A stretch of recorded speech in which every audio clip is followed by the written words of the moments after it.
ওখান থেকে আমাদের পুলিশওয়ালা ধরেছে বাংলাদেশি করে। মানে বলার পরে ওখানে আমরা ওনার জিজ্ঞেস করে তোরা বাংলাদেশি না? আমরা বলি যে হ্যাঁ আমরা বাংলাদেশি।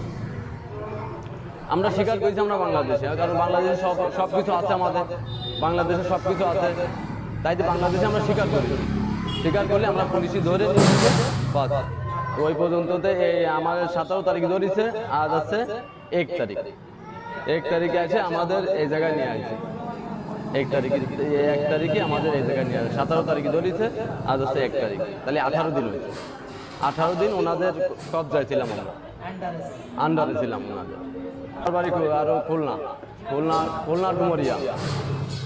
খুলনা ডুমরিয়া থানা। যে হ্যাঁ খুলনার বেশি, খুলনার খালি একজন খালি বাগেরহাটের জেলা, আর সব এনে খুলনা জেলার মানুষ। এই বেনাপুল বর্ডার থেকে গেছিলাম।